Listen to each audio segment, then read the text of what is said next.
감기, 독감 환자가 급증하고 있어서 면역력이 중요합니다. 그렇다면 어떤 뉴스일까요? 걷기, 한 걸음 더 하면 면역력이 높아진다.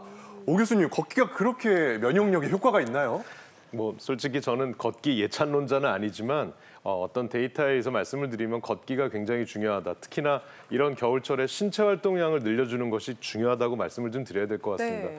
우리가 사실 코로나는 요새 거의 잊었죠. 근데 병원에 있는 저희 같은 입장에서는 감기랑 독감, 특히 인플루엔자 A가 굉장히 유행하고 있고요. 이게 증상도 심하고 좀 오래 갑니다. 그래서 뭐 젊은 사람들이 한번 걸리고 뭐 또 낫고 그럴 수도 있겠지만 이제 나이가 드신 분들이 폐렴 같은 식으로 합병증이 오게 되면 위험하기 때문에 이런 감기, 독감 안 걸릴수록 좋겠죠. 그래서 굉장히 좋은데 면역력을 키워주면 좋겠는데 어떻게 하면 좋겠느냐 다양한 방법들이 있습니다. 뭐 잘 먹는 것도 중요하고 잘 쉬는 것도 중요하겠지만 특히 우리가 몸을 좀 쓰는 부분에 있어서는 걷기를 적당히 해주면 이런 계절에 면역력을 키우는 데 큰 도움이 된다라고 하는 연구가 있어서 말씀드리려고 하는 겁니다. 미국의 하버드 대학에서 자료를 좀 분석을 해봤는데 한 10,000명 정도 되는 성인들이었는데요.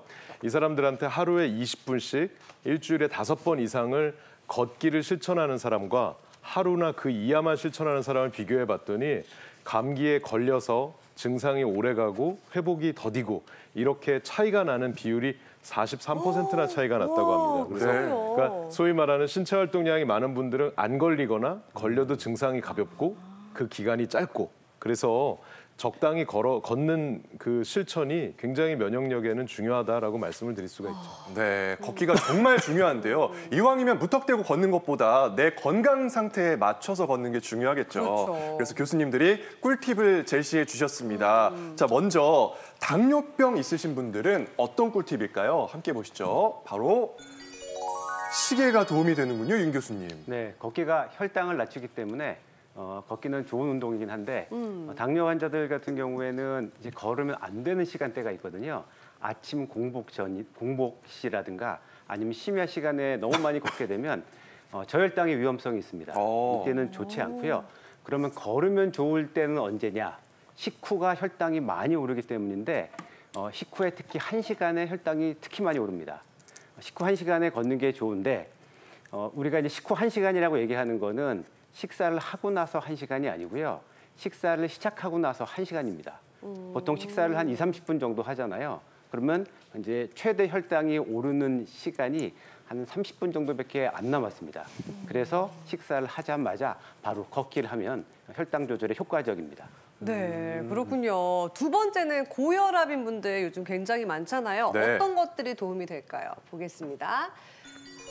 이건 악력기인데 네, 고혈압과 무슨 상관인가요? 압이 더 올라가지 않나요? 네, 이제 악력기라고 생각하면 이제 손의 근육만 좀 키우겠지라고 생각하시겠지만 이게 그렇죠. 혈당 떨어뜨리는데도 효과가 있다고 합니다. 호주의 대학교의 연구에 의하면은 하루에 12분, 일주일에 3번씩 3주간 악력기 운동을 했어요. 그랬더니 혈압이 높은 혈압은 7mmmercury 정도, 그다음에 낮은 혈압은 4mmmercury가 떨어졌습니다. 꽤 효과가 있는 거죠. 그렇죠. 악력기가 없는 사람들은 어떻게 하죠? 잼잼? 악력기가 그렇죠. 잼잼. 네. 맨손으로? 악력기 없이도 맨손으로 이제 주먹을 꾹 쥐고 피고 꾹 쥐고 피고 또 효과가 있습니다. 실제로 이제 하루에 2분씩 하루 4번, 한 8분 정도 하는 거죠. 그래서 일주일에 3번 정도 하면 혈압이 5에서 한 12 정도까지 떨어진다고 합니다. 와, 효과가 좋네요. 그러니까요. 근데 저희 아버지가 사실 혈압이 높으셔가지고 매일 산에 가시는데요. 이제 산에 가시니까 양력기나 잼잼 하라고 하시면 안 하실 것 같거든요. 이럴 때는 좀 걷는 거, 이렇게 하면 2배로 좋다, 이런 거 알려드리면 걸으실 수 있을 것 같은데 방법이 있을까요, 교수님? 네, 고혈압에 위험이 있는 분들이 산에 올라가는 것은 사실은 권장하지는 않습니다. 왜냐하면 이렇게 워낙 들쑥날쑥하기 때문에 둘레길 정도 걷는 거를 추천해 드리고요. 두 번째로는 당뇨병은 시간이지만 고혈압은 좀 속도입니다. 즉 조금 빠르게 걷는 것이 좋고요. 실제로 걷고 난 다음에 약간 숨이 차거나 맥박이 좀 빨라지는 정도만큼의 강도로 걸으시면 좋은데 실제로 미국에서 70에서 89세의 여성분들을 대상으로 약 한 8만 명 가까운 환자분들 11년간 추적 관찰해봤더니만 느리게 걷는 분들에 비해 봤을 때 좀 빨리 걷는 것이 혈압을 대략 한 5에서 7 정도 더 떨어뜨리기 때문에요. 고혈압 환자들은 이렇게 추운 날은 아침 말고요. 해가 중천에 뜬 오후나 점심때쯤에 조금 빠른 걸음으로 한 30분 이상씩 매일 걷는 것이 가장 효과적인 방법이다라고 말씀드리고 싶습니다. 그렇군요. 그렇다면 이번에는 요통에 좋은 걷기 방법 알아보도록 하겠습니다. 이것이 있으면 도움이 된다고 하는데요. 이게 자가 나왔어요. 네. 몇 요통과 센치, 자. 몇 센치일까요? 한 20cm 될까요?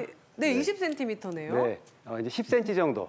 우리가 일반적으로 걷는 보폭보다 한 10cm, 20cm만 더 걷는다고 한번 생각해 보세요.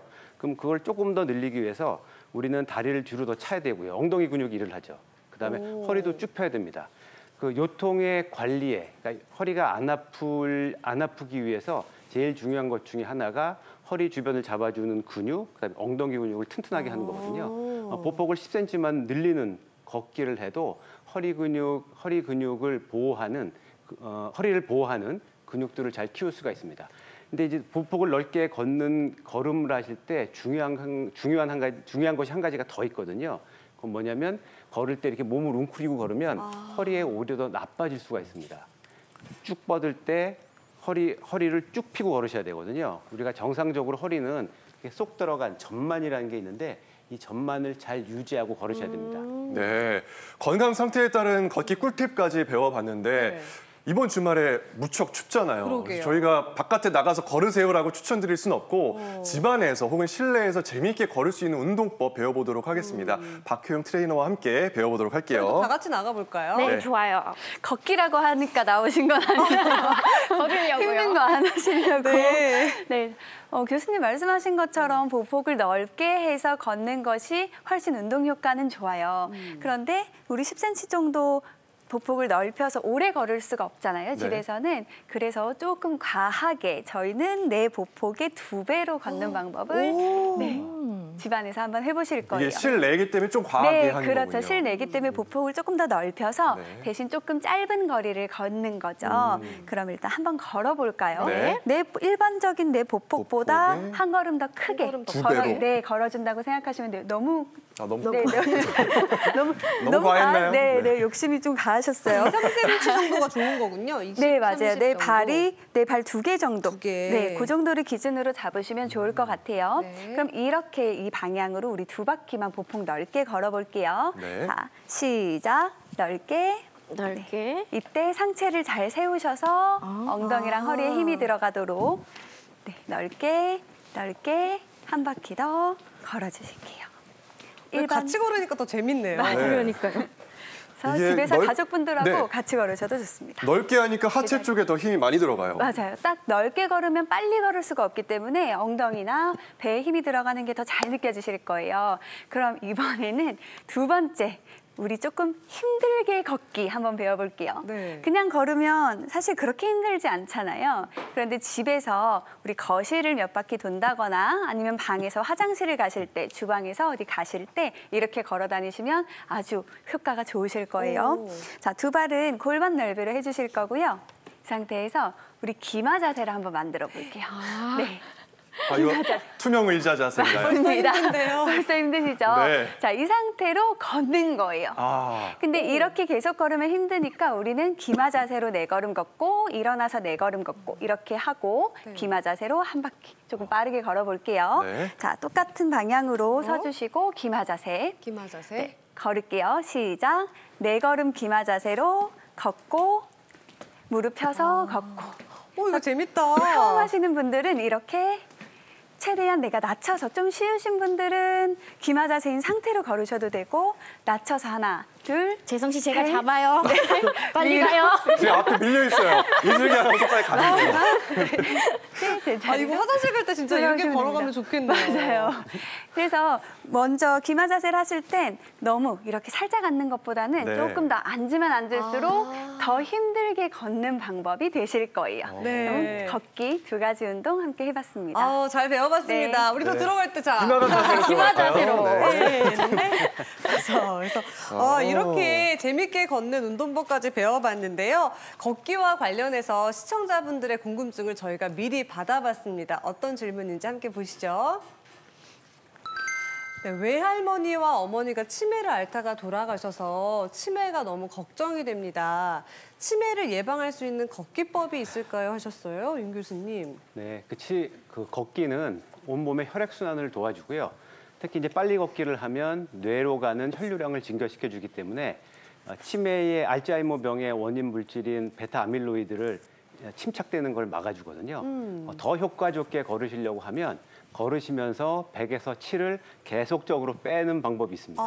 네, 자 100에서 7을 빼면 얼마죠? 93이요. 93. 그래서 또 7을 빼면 아, 네, 거기서 헷갈리네요. 바뀌시는 거예요? 87, 86. 86. 86, 또 86에서 또 7을 빼면 81. 79. 이슬기 큰일 났어요. 아, 큰일 이거 났어. 연습해야겠다. 네. 자 79에서 또 7을 빼면 72. 네, 70에서 또 7을 빼면 이런 65. 식으로 아, 네. 네, 맞습니다. 아, 예. 네. 계속적으로 이제 이걸 하게 되면 내가 그 전에 100에서 7을 빼면 93, 93에서 7을 빼면 80 이런 식으로 그 전 숫자를 기억을 해야 되잖아요. 그래서 단기 기억력 연습도 할 수 있고요. 오. 계산력도 연습할 수 있습니다. 그래서 이제 걸으면서 계속 이제 시리얼 세븐이라고 하는데 100에서 7을 계속 빼가는 방법 할 수 있고요.